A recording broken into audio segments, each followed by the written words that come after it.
Kisah Para Rasul. Pembelaan Stefanus. Kata imam besar, benarkah demikian?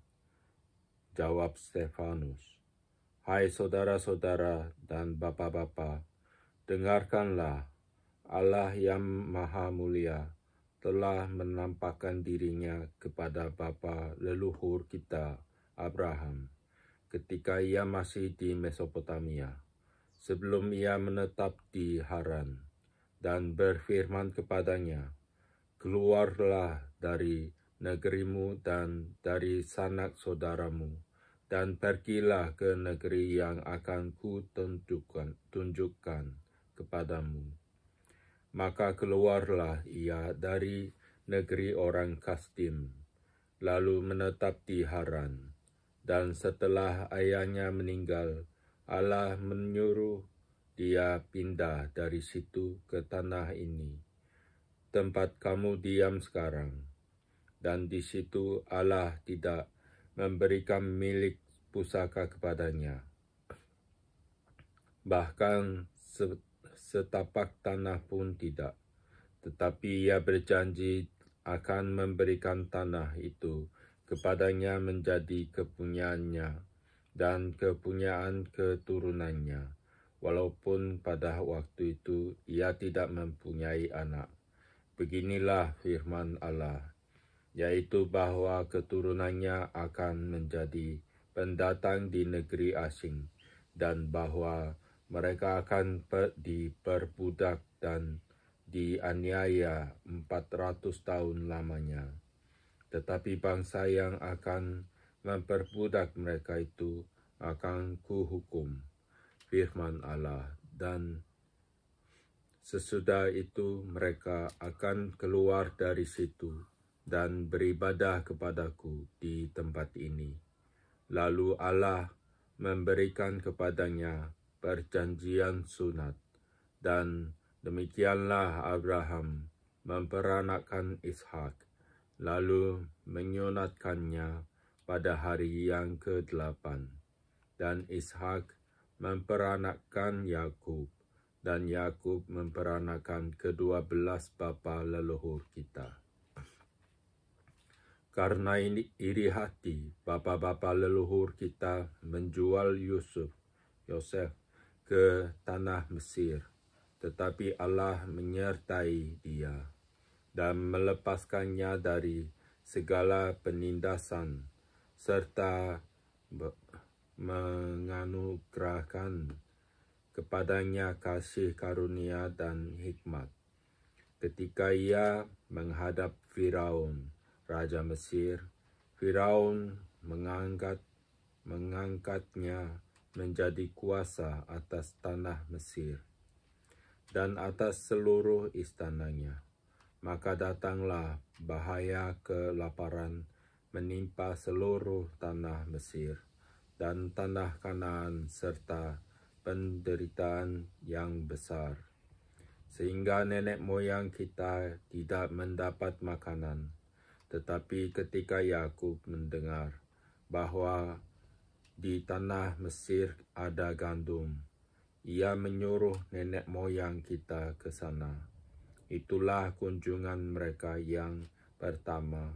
Pada kunjungan mereka yang kedua, Yosef memperkenalkan dirinya kepada saudara-saudaranya.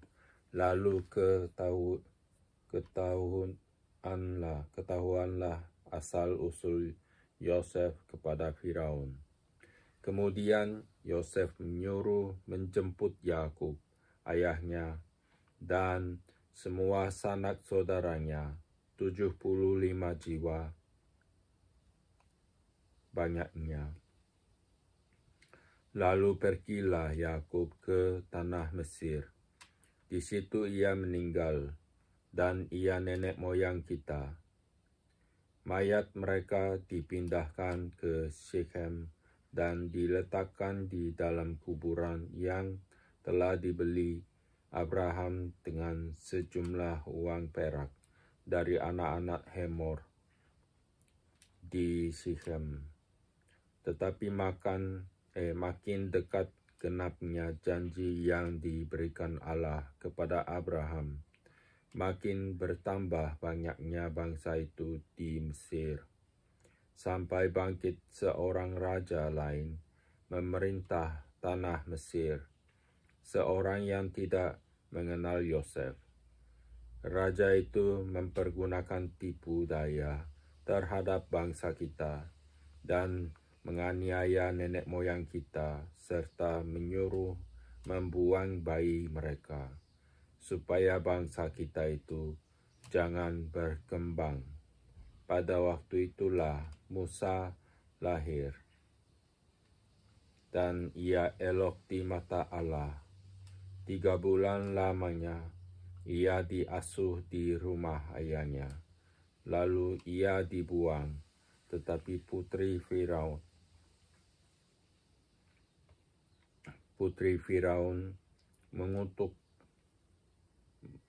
mengutnya dan menyuruh mengasuhnya seperti anaknya sendiri. Dan Musa dididik dalam segala hikmat orang Mesir, dan ia berkuasa dalam perkataan dan perbuatannya. Pada waktu ia berumur 40 tahun, timbullah keinginan dalam hatinya untuk mengunjungi saudara-saudaranya, yaitu orang-orang Israel. Ketika itu ia melihat seorang dianiaya oleh seorang Mesir, lalu menolong dan membela orang itu dengan membunuh orang Mesir itu. Pada sangkanya saudara-saudara akan mengerti bahwa Allah memakai dia untuk menyelamatkan mereka. Tetapi mereka tidak mengerti. Pada keesokan harinya, ia muncul pula ketika 2 orang Israel sedang berkelahi. Lalu ia berusaha mendamaikan mereka. Katanya, "Saudara-saudara, bukankah kamu ini bersaudara? Mengapakah kamu saling menganiaya?" Tetapi orang yang berbuat salah kepada temannya itu menolak Musa dan berkata, "Siapakah yang mengangkat engkau menjadi pemimpin dan hakim atas kami? Apakah engkau bermaksud membunuh aku, sama seperti kemarin engkau membunuh orang Mesir itu?" Mendengar perkataan itu, larilah Musa dan hidup sebagai pendatang di tanah Midian. Di situ ia memperanakkan 2 orang anak laki-laki. Dan sesudah 40 tahun tampaklah kepadanya seorang malaikat di padang gurun, gunung Sinai di dalam nyala api yang keluar dari semak duri. Musa heran tentang penglihatan itu, dan ketika ia pergi ke situ untuk melihatnya dari dekat, datanglah suara Tuhan kepadanya. "Akulah Allah nenek moyangmu, Allah Abraham, Ishak, dan Yakub." Maka gemetarlah Musa, dan ia tidak berani lagi melihatnya. Lalu firman Allah kepadanya, "Tanggalkanlah kasutmu dan dari kakimu, sebab tempat di mana engkau berdiri itu adalah tanah yang kudus. Aku telah memperhatikan dengan sungguh kesengsaraan umatku di tanah Mesir, dan aku telah mendengar keluh kesah mereka, dan aku telah turun untuk melepaskan mereka. Karena itu, marilah engkau akan kuutus ke tanah Mesir." Musa ini yang telah mereka tolak dengan mengatakan, "Siapakah yang mengangkat engkau menjadi pemimpin dan hakim?" Musa ini juga telah diutus oleh Allah sebagai pemimpin dan penyelamat oleh malaikat yang telah menampakkan diri kepadanya di semak duri itu. Dialah yang membawa mereka keluar dengan mengadakan mukjizat-mukjizat dan tanda-tanda di tanah Mesir, di Laut Merah dan di padang gurun, 40 tahun lamanya. Musa ini pula lah yang berkata kepada orang Israel, "Seorang nabi seperti aku ini akan dibangkitkan Allah bagimu dari antara saudara-saudaramu." Musa inilah yang menjadi pengantara dalam sidang jemaah di padang gurun di antara malaikat yang berfirman kepadanya di gunung Sinai dan nenek moyang kita. Dan dialah yang menerima firman-firman yang hidup untuk menyampaikan kepada kamu. Tetapi nenek moyang kita tidak mau taat kepadanya. Malahan mereka menolaknya. Dalam hati mereka ingin kembali ke tanah Mesir. Kepada Harun mereka berkata, "Buatlah untuk kami beberapa Allah yang akan berjalan di depan kami, sebab Musa ini yang telah memimpin kami keluar dari tanah Mesir. Kami tidak tahu apa yang telah terjadi dengan dia." Lalu pada waktu itu mereka membuat sebuah anak lembu dan mempersembahkan persembahan kepada berhala itu, dan mereka bersukacita tentang apa yang dibuat sendiri oleh mereka. Maka berpalinglah Allah dari mereka dan membiarkan mereka beribadah kepada bala tentara langit, seperti yang tertulis dalam kitab nabi-nabi. Apakah kamu mempersembahkan kepadaku korban sembelihan dan persembahan selama 40 tahun di padang gurun itu, hai kaum Israel? Tidak pernah malahan kamu mengusung kemah Moloch dan bintang dewa Refan, patung-patung yang kamu buat itu untuk disembah. Maka aku akan membawa kamu ke dalam pembuangan sampai di seberang sana Babel. Kemah kesaksian ada pada nenek moyang kita di padang gurun, seperti yang diperintahkan Allah kepada Musa untuk membuatnya menurut contoh yang telah dilihatnya. Kemah itu yang diterima nenek moyang kita dan yang dengan pimpinan Yosua dibawa masuk ke tanah ini, yaitu waktu tanah ini direbut dari bangsa-bangsa lain yang dihalau Allah dari depan nenek moyang kita. Demikianlah sampai kepada zaman Daud. Daud telah mendapat kasih karunia di hadapan Allah dan ia memohon supaya ia diperkenankan untuk mendirikan suatu tempat kediaman bagi Allah Yakub.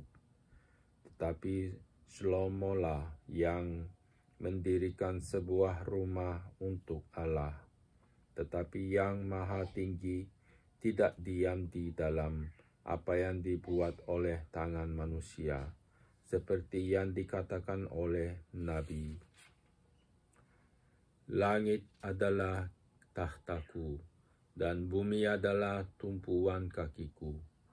Rumah apakah yang akan kamu didirikan bagiku? Demikian firman Tuhan. Tempat apakah yang akan menjadi perhentianku? Bukankah tanganku sendiri yang membuat semuanya ini?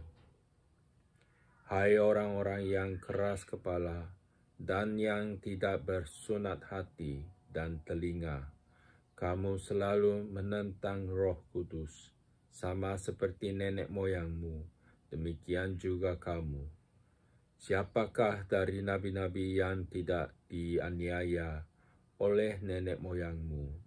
Bahkan mereka membunuh orang-orang yang lebih dahulu memberitakan tentang kedatangan orang benar, yang sekarang telah kamu khianati dan kamu bunuh. Kamu telah menerima hukum Taurat yang disampaikan oleh malaikat, akan tetapi kamu tidak menurutinya. Stefanus dibunuh. Saulus hadir. Ketika anggota-anggota mahkamah agama itu mendengar semuanya itu, sangat tertusuk hati mereka. Maka mereka menyambutnya dengan gertakan gigi. Tetapi Stefanus yang penuh dengan Roh Kudus menatap ke langit, lalu melihat kemuliaan Allah dan Yesua berdiri di sebelah kanan Allah. Lalu katanya, "Sungguh, aku melihat langit terbuka dan Anak Manusia berdiri di sebelah kanan Allah." Maka berteriak-teriaklah mereka dan sambil menutup telinga serentak menyerbu dia.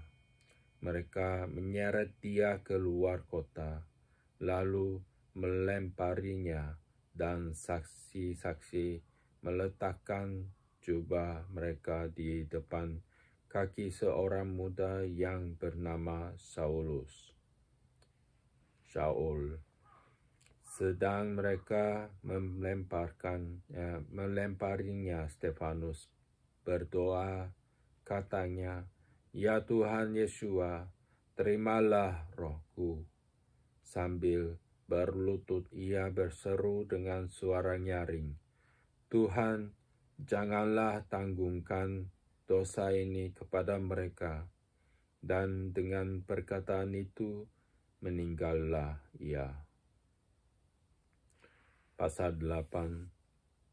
Saul juga setuju bahwa Stefanus mati dibunuh. Penganiayaan terhadap jemaat di Yerusalem. Pada waktu itu mulailah penganiayaan yang hebat terhadap jemaat di Yerusalem. Mereka semua kecuali rasul-rasul tersebar ke seluruh daerah Yudea dan Samaria. Orang-orang saleh menguburkan mayat Stefanus serta meratapinya dengan sangat. Tetapi Saul berusaha membinasakan jemaat itu, dan ia memasuki rumah demi rumah dan menyeret laki-laki dan perempuan keluar dan menyerahkan mereka untuk dimasukkan ke dalam penjara. Filipus di Samaria. Mereka yang tersebar itu menjelajah seluruh negeri itu sambil memberitakan Injil, dan Filipus pergi ke suatu kota di Samaria dan memberitakan Masiah kepada orang-orang di situ. Ketika orang banyak itu mendengar pemberitaan Filipus dan melihat tanda-tanda yang diadakannya, mereka semua dengan bulat hati menerima apa yang diberitakannya itu. Sebab dari banyak orang yang kerasukan roh jahat, keluarlah roh-roh itu sambil berseru dengan suara keras, dan banyak juga orang lumpuh dan orang timpang yang disembuhkan. Maka sangatlah besar sukacita dalam kota itu. Seorang yang bernama Simeon telah sejak dahulu melakukan sihir di kota itu dan mentakjubkan rakyat Samaria, serta berlagak seolah-olah dia seorang yang sangat penting. Semua orang, besar kecil, mengikuti dia dan berkata, "Orang ini adalah kuasa Allah yang terkenal sebagai kuasa besar." Dan mereka mengikutinya karena sudah lama ia mentakjubkan mereka oleh perbuatan sihirnya. Tetapi sekarang mereka percaya kepada Filipus yang memberitakan Injil tentang kerajaan Allah dan tentang nama Yesus Kristus. Dan mereka memberi diri mereka dibaptis, baik laki-laki maupun perempuan. Simeon sendiri juga menjadi percaya, dan sesudah dibaptis, ia senantiasa bersama-sama dengan Filipus dan takjub ketika ia melihat tanda-tanda dan mujizat-mujizat besar yang terjadi. Ketika rasul-rasul di Yerusalem mendengar bahwa tanah Samaria telah menerima firman Allah, mereka mengutus Petrus dan Yohanan ke situ. Setibanya di situ, kedua rasul itu berdoa supaya orang-orang Samaria itu beroleh Roh Kudus, sebab Roh Kudus belum turun di atas seorang pun di antara mereka, karena mereka hanya dibaptis dalam nama Tuhan Yesus. Kemudian keduanya menumpangkan tangan di atas mereka, lalu mereka menerima Roh Kudus. Ketika Simeon melihat bahwa pemberian Roh Kudus terjadi oleh karena rasul-rasul itu menumpangkan tangannya, ia menawarkan uang kepada mereka, serta berkata, "Berikanlah juga kepadaku kuasa itu, supaya jika aku menumpang tanganku di atas seseorang, ia boleh menerima Roh Kudus."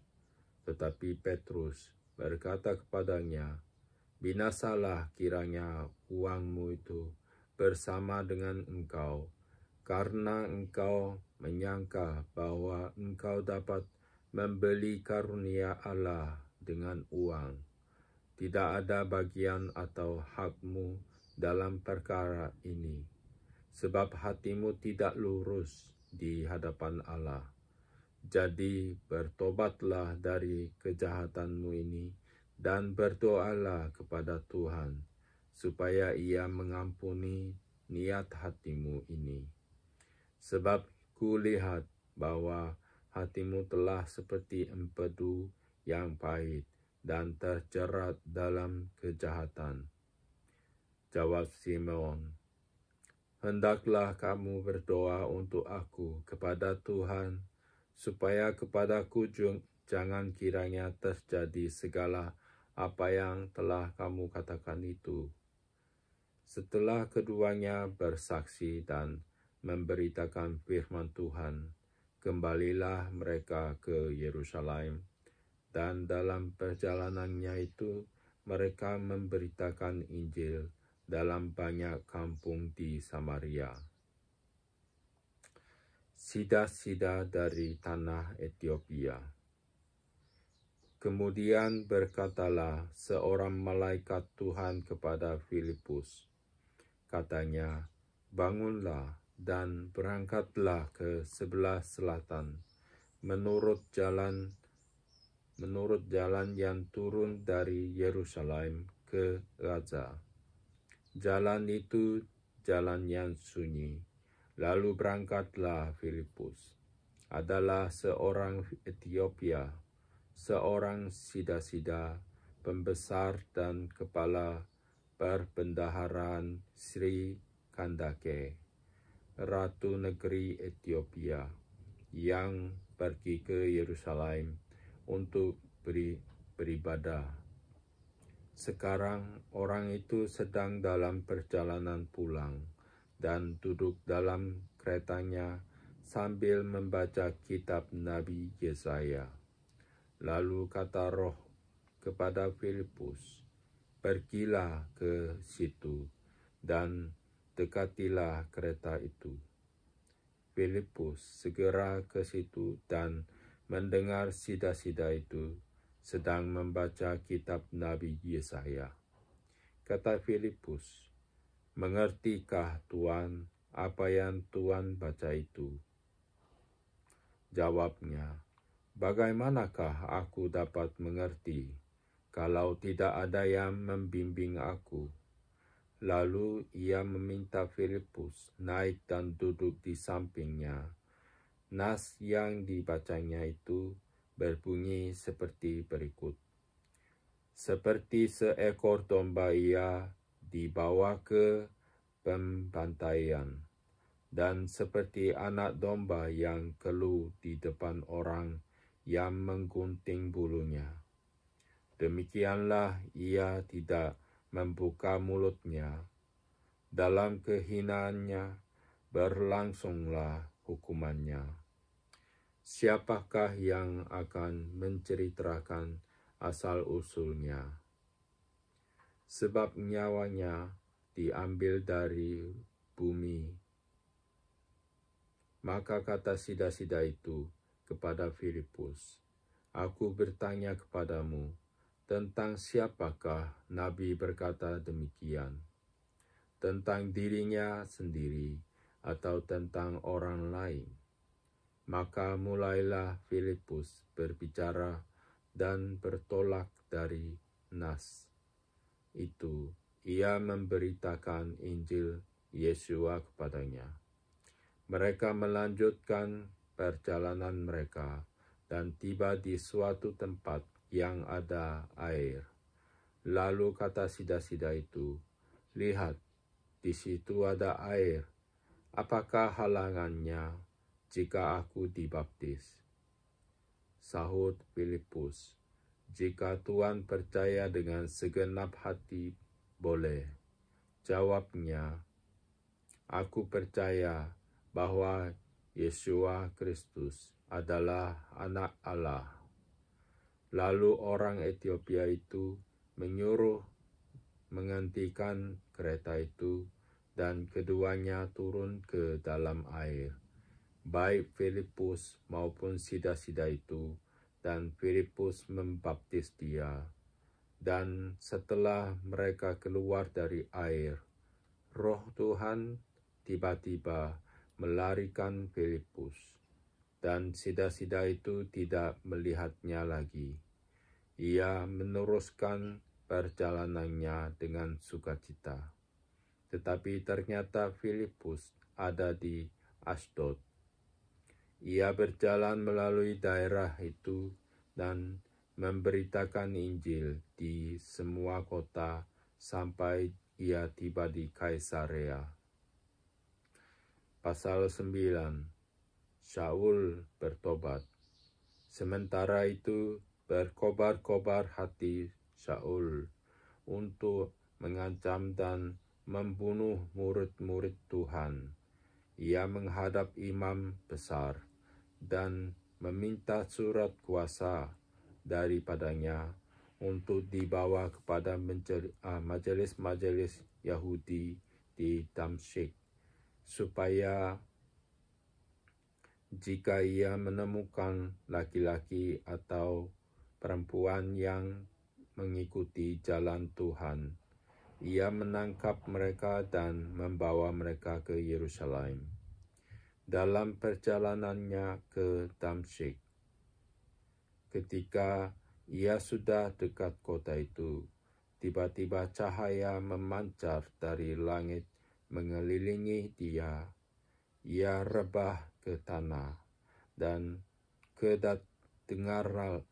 kedengaranlah olehnya suatu suara yang berkata kepadanya, "Saul, Saul, mengapakah engkau menganiaya aku?"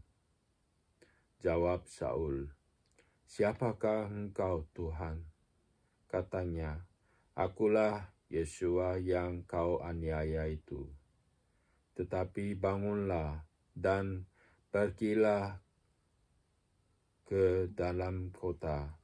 Di sana akan dikatakan kepadamu apa yang harus kau perbuat. Maka termangu-mangulah teman-temannya seperjalanan,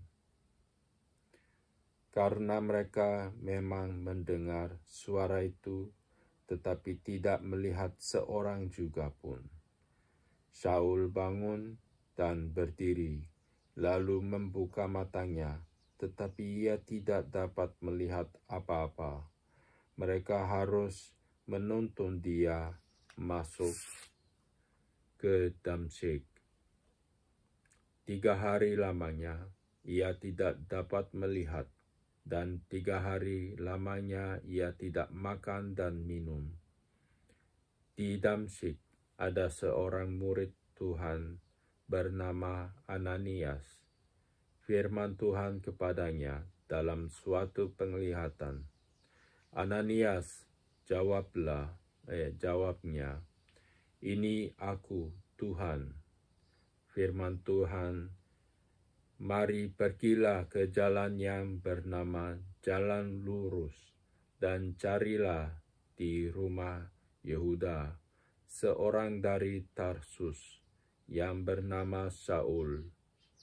Ia sekarang berdoa, dan dalam suatu penglihatan ia melihat bahwa seorang yang bernama Ananias masuk ke dalam dan menumpangkan tangannya ke atasnya, supaya ia dapat melihat lagi."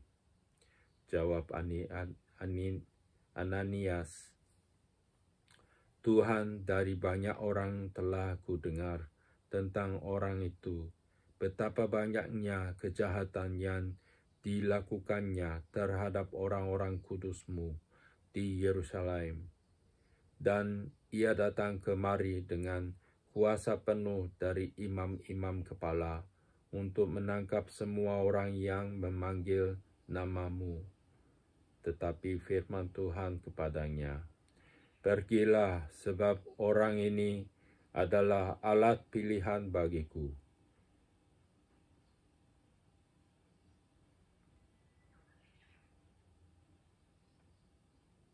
untuk memberitakan namaku kepada bangsa-bangsa lain, serta raja-raja dan orang-orang Israel. Aku sendiri akan menunjukkan kepadanya betapa banyak penderitaan yang harus ia tanggung oleh karena namaku." Lalu pergilah Ananias ke situ dan masuk ke rumah itu. Ia menumpangkan tangan ke atas Saul. Katanya, "Saul, saudaraku, Tuhan Yesua yang telah menampakkan diri kepadamu di jalan yang engkau lalui, telah menyuruh aku kepadamu, supaya engkau dapat melihat lagi dan penuh dengan Roh Kudus." Dan seketika itu juga, seolah-olah selaput gugur dari matanya, sehingga ia dapat melihat lagi. Ia bangun lalu dibaptis, dan setelah ia makan, pulihlah kekuatannya. Saul dalam lingkungan saudara-saudara. Saul tinggal beberapa hari bersama-sama dengan murid-murid di Damsyik. Ketika itu juga ia memberitakan Yesua di rumah-rumah ibadat dan mengatakan bahwa Yesua adalah Anak Allah. Semua orang yang mendengar hal itu heran dan berkata, "Bukankah dia ini yang di Yerusalem mau membinasakan barang siapa yang memanggil nama Yesua ini? Dan bukankah dia datang ke sini dengan maksud untuk menangkap dan membawa mereka ke hadapan imam-imam kepala?" Akan tetapi Saul semakin besar pengaruhnya dan membingungkan orang-orang Yahudi tinggal di Damsyik, karena ia membuktikan bahwa Yeshua adalah Masiah. Beberapa hari kemudian, orang Yahudi merundingkan suatu rencana untuk membunuh Saul. Tetapi maksud jahat itu diketahui oleh Saul. Siang malam orang-orang Yahudi mengawal semua pintu gerbang kota, supaya dapat membunuh dia.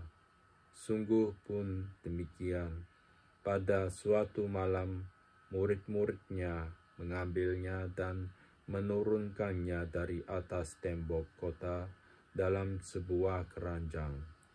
Setibanya di Yerusalem, Saul mencoba menggabungkan diri kepada murid-murid, tetapi semuanya takut kepadanya, karena mereka tidak dapat percaya bahwa ia juga seorang murid.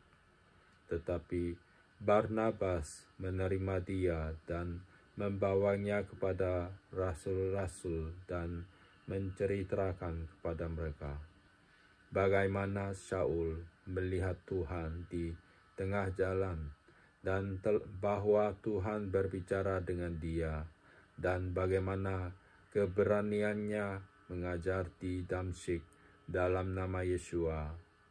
Dan Saul tetap bersama-sama dengan mereka di Yerusalem dan dengan keberanian mengajar dalam nama Tuhan. Ia juga berbicara dan bersoal jawab dengan orang-orang Yahudi yang berbahasa Yunani, tetapi mereka itu berusaha membunuh dia. Akan tetapi, setelah hal itu diketahui oleh saudara-saudara anggota jemaat, mereka membawa dia ke Kaisarea dan dari situ membantu dia ke Tarsus. Selama beberapa waktu jemaat di seluruh Yudea, Galilea, dan Samaria berada dalam keadaan damai. Jemaat itu dibangun dan hidup dalam takut akan Tuhan. Jumlahnya makin bertambah besar oleh pertolongan dan penghiburan Roh Kudus. Petrus menyembuhkan Eneas dan membangkitkan Dorkas. Pada waktu itu, Petrus berjalan keliling, mengadakan kunjungan ke mana-mana. Dalam perjalanan itu, ia singgah juga kepada orang-orang kudus yang di Lida. Di situ didapatinya seorang bernama Eneas yang telah 8 tahun terbaring di tempat tidur karena lumpuh. Kata Petrus kepadanya, "Eneas, Yeshua Kristus menyembuhkan engkau.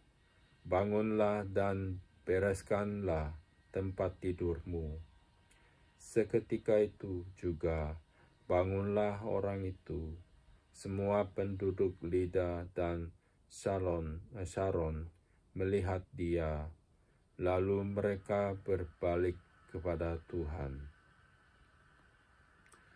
Di Yaffa ada seorang murid perempuan bernama Tabita, dalam bahasa Yunani Dorkas.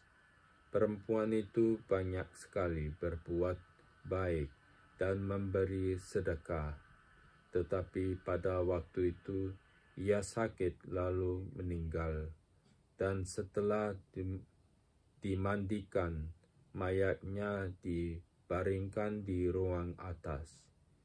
Lida dekat dengan Yaffa.